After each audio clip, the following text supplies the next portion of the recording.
How much of a must-win or gotta-have, Bob, was that game last night in your mind? I'll tell you what, I try not to overreact to these games. I try not to look at it like they're Eagles games, but that was about as big as it gets. They had to find a way to win that game last night, and to their credit, after a pretty rough stretch here for the last week, they did find a way. And I got to say, I'm glad that I wore one of my nicer shirts today here for this discussion. I didn't realize we were back on video, so fortunately, I look pretty good right now. Yeah, you're looking sharp, man. You're looking sharp. Pretty fly. It was dire last night, and I thought, you're at bases loaded. Harper comes up, and he rolls one back to the pitcher, and you're like, man, if he's not coming through, where are you getting the contribution from? And Dalton Guthrie. I mean, I tweeted in the 8th inning, I said, you're the bottom of the 8th inning in a dire situation, and you're counting on Dalton Guthrie. And the kid came through, and then Vierling singles right after him. I mean, to get contributions from those guys is a pretty big thing, but you're still going to need this thing to kind of shift back around, right? Absolutely. It's exactly what I wrote this morning. It's a situation where the Phillies are getting contributions from the bottom part of their roster, and they haven't had those contributions in previous years. And I think that that's the biggest thing when you point to what's different about this team and why I seem to have this faith, I guess, that they're going to get to the finish line. They're going to make the postseason. It's because of the Matt Vierlings and Nick Matons and Edmundo Sosas and Dalton Guthrie's of the world. They're getting those contributions from these players in key spots, and they've been getting them for the bulk of this season. But that being said, I mean, I think you nailed it. At some point, these guys can get you to the doorstep, but it's going to be up to the Bryce Harpers and the Rhys Hoskins of the world to sort of break down the door and get into the postseason. And, JT Realmuto has an OPS of over 1,100 this month. I mean, he's been phenomenal. He probably should garner some down-ballot MVP votes at this point. But, they need more out of Rhys Hoskins, and they need more out of Bryce Harper, too. Yeah, I wanted to ask you about Bryce Harper because obviously he came up in the 5th inning of a scoreless game, bases loaded, 2 outs. People actually started standing up a little bit. They were sensing the moment, chops that first pitch back to the pitcher, which was disappointing. And then a couple innings later, runners on the corners, 2 outs, scoreless game, and he strikes out. Harper is not back. Are you seeing that as well? Yeah, I mean, it certainly looks like that right now. And I think it's more of a product of timing than anything. And, things kind of just spiraling away from him a little bit. Indications, talking to a few people that don't really believe that there's any lingering injury issue here, that it's more just a performance-based thing. And so, Bryce Harper's MVP of the National League last year. He was phenomenal before he got hurt this season. He's a great player and he's a great talent. But the Phillies brought him here to excel and own these moments. And they need him to excel in these moments. And right now that's not happening. And, you talk about that 2-out strikeout from him in the 7th last night, but I thought just as egregious, probably more so, was the Rhys Hoskins at bat, where he has a pretty good matchup, and 1st and 3rd, 1 out, and he can't put the ball in play. And Bryce Harper and Rhys Hoskins are the guys that have been around since 2019 and Hoskins in 2018 as well, where they have these late collapses. It's time for these core guys to own these moments. And, if they can't do it, that's the one scenario where I could see Milwaukee, revving up and passing by. And another guy that looks like he's not back to form would be Sir Anthony Dominguez. Now, he was out with that triceps injury, if I'm not mistaken, and Thompson's trying to defend him, saying that it's not the injury. But what are you seeing that's causing Sir Anthony Dominguez to struggle so much? Yeah, I think anytime you have an injury like that, it can impact you in one of two ways, if not both. And one is velocity, and the other one is command. And, you look at the radar gun, and the velocity's there. He's still throwing the ball hard. But does it have the same movement late? Does he have the same command of the zone right now? And he doesn't. When he's in the zone, he's fat and he's getting hurt on it. So you have to hope that he can work through that. You look at where this Phillies pitching staff has been for the last 3-4 weeks now. They're running on empty, and they need a guy like Sir Anthony Dominguez to give them meaningful innings, meaningful outs late in games. And if they don't have him, they're in a world of trouble. So I think that you have to kind of, even though these are all must-win games, these are all high-stakes games, you have to exude some patience here and hope that he can work his way through it. They really have no other choice. We're here at the brand new RK Service Center. Got to be super excited about all the things that are going on here at RK. We are. We're super excited. We've been waiting this for a long time. We're very proud of this facility. We are hiring new technicians, so we're offering a $1,500 sign-on bonus. You can check with our managers in terms of the details on that. But along with that, we offer healthcare, dental, eye, 401k with a match, and on it goes. No better place to look than right here at RK Auto Group. RKAutogroup.com, but individually for each manufacturer would be myrkchevy.com, myrkkia.com, and myrksubaru.com.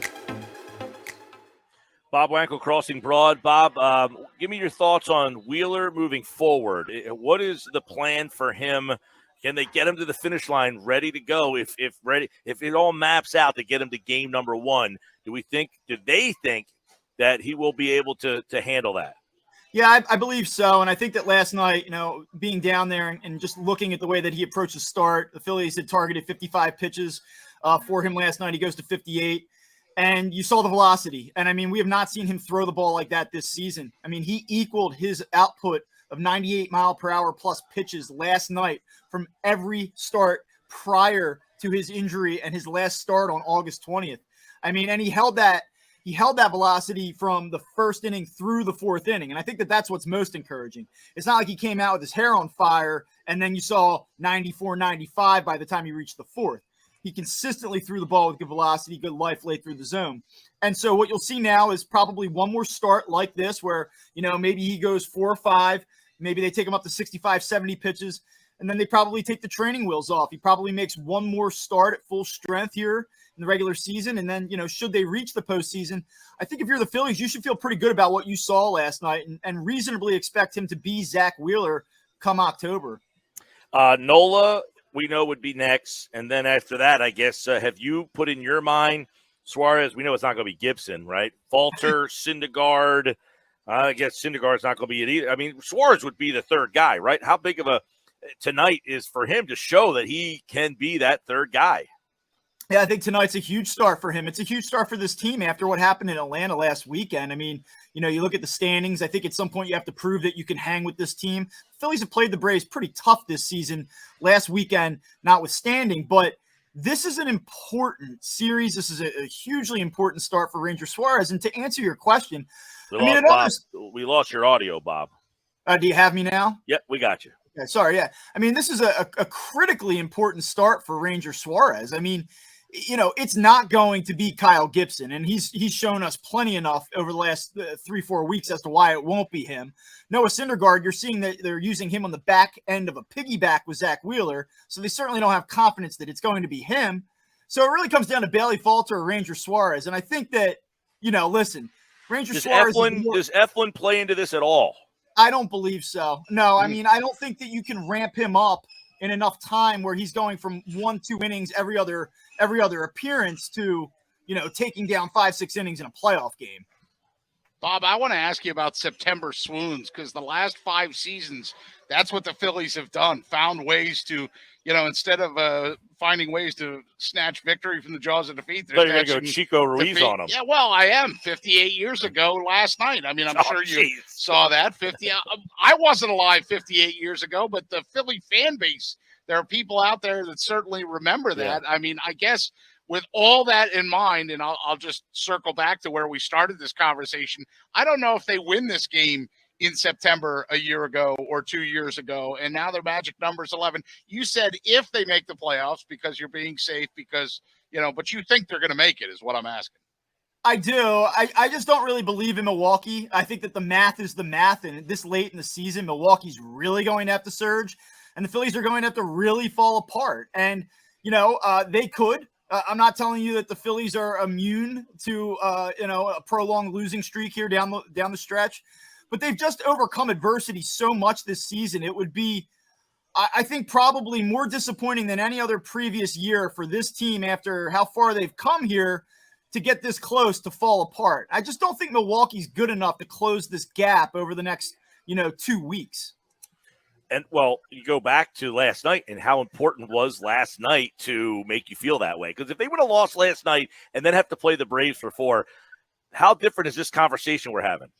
Probably a lot different, which is why I kind of led with the, they need more out of Rhys Hoskins. They need more with that, out of Bryce Harper. You can feel great about last night's win, but the problems are still the problems. That win doesn't mask the reality that they need more out of those core guys. So, yeah, I mean, it was a hugely important win because, you lose last night, that's 6 in a row. Now here comes Atlanta, who's playing for a division title. If you continue to let this thing snowball, you can't afford to lose 9 out of 10. Yeah. That's how you lose your grip on this wild card spot. And I would imagine, Bob, see if you agree, that Atlanta, New York, the Dodgers, I mean, they don't want to see the Phillies in the playoffs either. So if Atlanta can do their part to knock that team out and get Atlanta in, I think the rest of the National League would certainly send them a thank you card. Yeah, I would much rather see the Milwaukee Brewers in the playoffs than the Phillies. And I know that that's kind of crazy to say because we all look at the Phillies and think, like, this team's not very good. They're not a real threat. I think that the majority of people in this area don't really believe that the Phillies can make noise. But you look at that roster, you look at some of the experience they have, some of the elite talent that this team does have, and I would not want to take a shot at them, and especially in a short series. You're 3 good Kyle Schwarber games away from, Kyle Schwarber and one other guy in that lineup get hot. That's your season right there. Yeah. All right, Bob Wankel, Crossing Broad. Your buddy Kyle came up a little short on the hot dogs last night, but a valiant effort. Yeah, he put everything he had into it. I think he's paying the price for that today too. A little indigestion. Yeah. Old Pepto. Yeah, he's all having right, Bob Wankel, Crossing Broad all over the Phillies. Thanks, Bob. All right, thanks, guys. Mike and Pete, we're live at Did Chickies you and see Pete's this here. one thing on top of this, that Bradley Zimmer was the pinch runner that got doubled off? Did you make that connection? No, I didn't. I didn't realize this. I forgot he was even on the today. Phillies. He was on So the you just Phillies said for it. 9 days. Right. 9 days. I think he did have one discernible moment with the Phillies. Yeah. But Do you remember? I don't.